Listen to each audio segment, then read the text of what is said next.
Hi అండి, అందరికీ నమస్కారం. నా పేరు భార్గవ్. నేను చాలా రోజులైంది ఈ వీడియోలు చేసి. ఎందుకంటే యుద్ధం వచ్చినప్పుడే చేద్దాం అనుకున్నాను. ఎందుకంటే చాలామంది యుద్ధం రావట్లేదు, నువ్వు అడిగినట్టు ఏం జరగట్లేదు అని కొన్ని నెగిటివ్ కామెంట్స్ చేశారన్నమాట. అందుకని వాళ్ళకి చెప్పాను, నేను తర్వాత యుద్ధం వచ్చినప్పుడే వీడియో పెడతానని. ఆల్రెడీ నేను చెప్పాను కూడా, ఇరాన్ అమెరికా మళ్ళీ కొట్టుకోబోతున్నాయి, సెప్టెంబర్ లోపు జరగబోతుందని కూడా చెప్పాను. ఇప్పుడు మీ న్యూస్ చూస్తే అదే జరుగుతుంది. కొత్తగా ఇరాన్ ఎప్పుడైతే అలీ ఖమీనీ గారికి ఇప్పుడు చేశాడు, ఇరాన్ వాళ్ళు కరమంత్రం అవన్నీ చేశారు కదా. సో దాంట్లో చాలామంది బాధపడడం, పగతో రగిలిపోవడం అనేది జరిగింది. ట్రంప్ని చంపేస్తామని కూడా చెప్పాడు.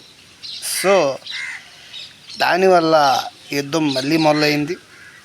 ఇరాన్ ఫస్ట్ అమెరికా స్థావరాల మీద కొట్టింది, ముఖ్యంగా కువైట్ అనుకుంటా, కువైట్, ఖతార్, సౌదీ అరేబియా వీటి మీద కొట్టింది. అండ్ రిటర్న్ అమెరికా కూడా ఇరాన్ మీద దాడి చేస్తుంది. ఏదో అమెరికా యుద్ధ విమానాన్ని కూడా కూల్చేశారని న్యూస్ వస్తుంది. యుద్ధ విమానం డ్రోన్ అనుకుంటా. ఎస్, అమెరికా చాలా కాస్ట్లీ డ్రోన్ ఇరాన్ కూల్చేసిందంట. సో రెండు కూడా చాలా పగతో మేం గెలుస్తాం అని కొట్టుకుంటున్నాయి. స్టాక్ మార్కెట్ క్రాష్ అవుతుంది. సరే, తర్వాత వీడియోలో నేను రేపు వీడియోలో యుద్ధం ఎప్పుడు వరకు ఉంటుంది, ఎప్పుడు ఎండ్ అవుద్ది, ఎప్పుడు యుద్ధం గొడవ మనకు తగ్గేది, నేను తర్వాత వీడియోలో క్లియర్గా చెప్తాను. అండ్ ఇది మూడో ప్రపంచ యుద్ధానికి కూడా వస్తుందని చెప్పాను.